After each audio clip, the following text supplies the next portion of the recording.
दोस्तों, क्या आप भी किन्नर कैलाश की यात्रा 2024 में करने की सोच रहे हो तो आपने बिल्कुल सही वीडियो पर क्लिक किया है। जी हाँ, आज की इस वीडियो में हम आपको किन्नर कैलाश तक की यात्रा कैसे करें, रजिस्ट्रेशन कैसे करना है, कहाँ रुकें, खर्चा कितना होगा, इसी के साथ किन्नर कैलाश क्यों है इतना विशेष कि वहाँ पर महादेव का हर भक्त जिंदगी में एक न एक बार जरूर जाना चाहता है, इसके बारे में भी संपूर्ण जानकारी देंगे।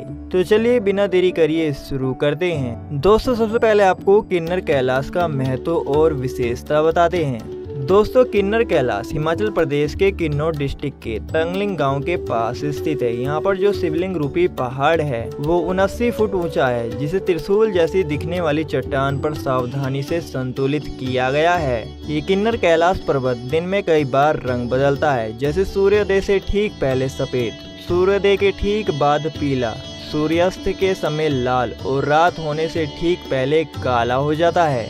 पौराणिक कथाओं के अनुसार भगवान शिव और अर्जुन के बीच यहीं पर एक प्रलयकारी युद्ध हुआ था। महादेव अर्जुन के पराक्रम से इतने ज्यादा खुश हुए थे कि उन्होंने यहीं पर पशुपतास नामक शस्त्र अर्जुन को भेंट किया था। इसी के साथ यहाँ की ये भी मान्यता है कि किन्नर कैलाश भगवान शिव और माता पार्वती का विश्राम स्थल है। दोस्तों, अब आगे बढ़ते हुए आपको बताते हैं कि 2024 में किन्नर कैलाश यात्रा कब शुरू होने वाली है। दोस्तों, 2024 में किन्नर कैलाश यात्रा 1 अगस्त से शुरू होगी, जो कि 26 अगस्त तक चलेगी। वहीं अगर रजिस्ट्रेशन की बात करें, किन्नर कैलाश यात्रा के लिए रजिस्ट्रेशन कैसे करना है, तो दोस्तों किन्नर कैलाश यात्रा के लिए ऑनलाइन ऑफलाइन दोनों तरीके से रजिस्ट्रेशन होता है। सबसे पहले अगर ऑनलाइन रजिस्ट्रेशन की बात करें तो किन्नर कैलाश यात्रा की इस दी गई वेबसाइट पर जाकर आप ऑनलाइन रजिस्ट्रेशन कर सकते हो। इस ऑनलाइन रजिस्ट्रेशन करवाने के दौरान आपकी बेसिक जानकारी, जैसे कि आपका नाम, आप किस राज्य से हो, आपकी उम्र, इसी के साथ आपकी आईडी कार्ड और मेडिकल सर्टिफिकेट कंपलसरी है। क्योंकि किन्नर कैलाश यात्रा भारत की सबसे मुश्किल यात्राओं में से एक है, इसलिए इस यात्रा में 18 साल से ज़्यादा और 60 साल से कम लोगों को ही जाने की अनुमति मिलती है। वहीं पर एक दिन में केवल 350 लोगों को इस यात्रा को पूरा करने की अनुमति मिलती है, जिसमें 200 श्रद्धालुओं का रजिस्ट्रेशन ऑनलाइन होता है, वहीं 150 श्रद्धालुओं का रजिस्ट्रेशन ऑफलाइन होता है। वहीं अगर ऑफलाइन रजिस्ट्रेशन की बात करें तो ऑफलाइन रजिस्ट्रेशन तंगलिंग गांव में होता है, जो कि किन्नर कैलाश यात्रा का बेस कैंप है। यहाँ पर आपको अपनी आईडी के साथ साथ मेडिकल सर्टिफिकेट भी ले जाना होगा। अब दोस्तों, आगे बढ़ते हुए बात करते हैं कि किन्नर कैलाश तक कैसे पहुँचे। दोस्तों, वैसे तो किन्नर कैलाश तक पहुंचने के बहुत सारे रास्ते हैं, लेकिन हम यहां पर आपको सबसे आसान रास्ते के बारे में बताते हैं। दोस्तों, आप देश के किसी भी कोने में क्यों ना हो, सबसे पहले आप शिमला पहुंच जाइए। अगर आप हिमाचल प्रदेश के पड़ोसी राज्यों से आ रही हो तो आप बस या फिर ट्रेन से शिमला तक आ सकते हो। अगर आप दूर दराज के राज्यों से आ रहे हो तो आप फ्लाइट से भी शिमला तक पहुँच सकते हो। शिमला पहुंचने के बाद आपको बस स्टैंड से HRT की बस मिल जाएगी। यहाँ से आपको जो बस मिलेगी उसमें आप रामपुर होते हुए रिंकिंग पियो के पौरी गांव के पास सोंगटोंग पुल के पास उतरना होगा। यहाँ तक आपका बस का किराया 800 रुपये लगने वाला है। अब आपको यहाँ से आगे बढ़ते हुए तंगलिंग गांव तक जाना होगा। सोंगटोंग पुल से तंगलिंग गांव की दूरी 3 किलोमीटर है। अब आप तंगलिंग गांव पहुँच चुके हो तो यहाँ पर बेस कैंप पहुँचकर आराम कर लेना और साथ में भंडारा भी ग्रहण कर लेना। अब मेरे जिन दोस्तों ने ऑनलाइन रजिस्ट्रेशन नहीं कराया था वो यहाँ पर ऑफलाइन रजिस्ट्रेशन करवा सकते हैं।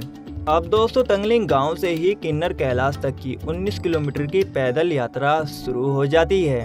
तंगलिंग गांव से 10 किलोमीटर ऊपर पहुंचने पर आप गणेश पार्क नामक एक जगह पर पहुंचोगे। यहाँ पर आप टेंट में रुक सकते हैं। क्योंकि सभी टेंट प्राइवेट होते हैं तो इसका रेट 500 से 700 रुपये होता है। अगर आपको यहाँ पर स्टे नहीं करना है और आगे चलते रहना है तो यहाँ से 3 किलोमीटर आगे चलने पर आप गणेश गुफा पहुँच जाओगे। यहाँ पर भगवान गणेश का आशीर्वाद लेने के बाद आप यहाँ से 3 किलोमीटर और चलते हुए पहुँच जाओगे पार्वती कुंड। पार्वती कुंड से किन्नर कैलाश की 3 किलोमीटर की सबसे खतरनाक और खड़ी चढ़ाई शुरू हो जाती है। ये चढ़ाई मुश्किल जरूर होती है, लेकिन इस चढ़ाई को पूरा करने के बाद जब इस विशालकाय शिवलिंग रूपी पर्वत के दर्शन होते हैं तो मन बिल्कुल प्रसन्न हो जाता है। अब यहाँ पर किन्नर कैलाश का आशीर्वाद लेकर जल्द ही गणेश पार्क के लिए वापस चले जाना, क्योंकि किन्नर कैलाश में लगातार मौसम बदलता रहता है तो यहाँ पर रुकना इतना सुरक्षित नहीं होता है। तो गणेश पार्क में वापस आकर आप यहाँ पर स्टे कर सकते हो। इसके बाद आप अगले दिन तंगलिंग गांव तक पहुँच जाना। तंगलिंग गांव में अगर आपको स्टे करना है तो आप यहाँ पर भी रुककर स्टे कर सकते हो। इसके बाद यहीं से आप अपनी यात्रा संपन्न कर शिमला के लिए चले जाना। तो दोस्तों इस तरीके से आप बड़ी ही आसानी से किन्नर कैलाश तक की यात्रा कर सकते हो। दोस्तों अब इतना सब कुछ बता ही दिया है, तो किन्नर कैलाश की यात्रा में कुल कितना खर्चा होने वाला है इसका भी मोटा मोटा हिसाब लगा लिया जाए। तो दोस्तों मैं इस यात्रा का स्टार्टिंग पॉइंट शिमला मानकर चलूंगा, क्योंकि मुझे नहीं पता आप देश के कौन से कोने से आ रहे हो और आपने शिमला तक कितने पैसे खर्च कर दिए हैं। तो दोस्तों अगर आप शिमला से सोंगटोंग पुल तक बस में जाते हो तो आपका किराया लगेगा लगभग 800 रुपये। इसके बाद आप तंगलिंग गांव तक जाओगे, इसका किराया लगेगा 30 से 40 रुपये। अब आपको एक दिन का स्टे तंगलिंग गांव में लेना पड़ेगा, क्योंकि बस जर्नी काफ़ी ज़्यादा बड़ी होने वाली है। तो यहाँ पर आपका स्टे का खर्चा 500 से 700 रुपये होने वाला है। इसके बाद आप आगे जाते हुए गणेश पार्क में स्टे करते हो तो इतना खर्चा आपका गणेश पार्क में भी लगने वाला है। इसके बाद किन्नर कैलाश की यात्रा करने के बाद जब आप वापस आओगे तो आपको गणेश पार्क में टेंट में रुकना ही पड़ेगा, जिसका खर्च 500 से 700 रुपये ही होता है। इसके बाद अगर आप तंगलिंग गांव में रुकते हो तो वो आपके ऊपर डिपेंड करता है, नहीं तो आप इसी दिन शिमला तक पहुंच सकते हो। शिमला तक भी आपका किराया 800 रुपये लगेगा। तो दोस्तों हमारे कैलकुलेशन के हिसाब से आपका शिमला से किन्नर कैलाश तक जाने का और शिमला तक वापस आने का मोटा मोटा खर्चा 4 से 5 हज़ार रुपये होने वाला है। तो दोस्तों उम्मीद करता हूँ आपके मन में जितने भी सवाल होंगे किन्नर कैलाश की यात्रा से जुड़े, उन सभी सवालों का जवाब हम देने में कामयाब रहे होंगे। अगर इसके अलावा भी आपके दिमाग में अभी भी कोई सवाल है तो आप कमेंट सेक्शन में पूछ सकते हो, मैं साथ के साथ उसका जवाब भी दे दूंगा। तो दोस्तों आखिर में इतनी सी गुजारिश जरूर करूंगा कि सब वीडियो बनाने में काफ़ी ज़्यादा मेहनत लगती है। अगर ये वीडियो आपके लिए वाकई हेल्पफुल है तो वीडियो को लाइक कर हमारे चैनल को सब्सक्राइब जरूर कर दीजिएगा। तो दोस्तों जल्दी मिलेंगे ऐसी ही नई ट्रैवल इन्फॉर्मेशन वीडियो के साथ, तब तक स्ट्रोलर गाइड का बाय बाय।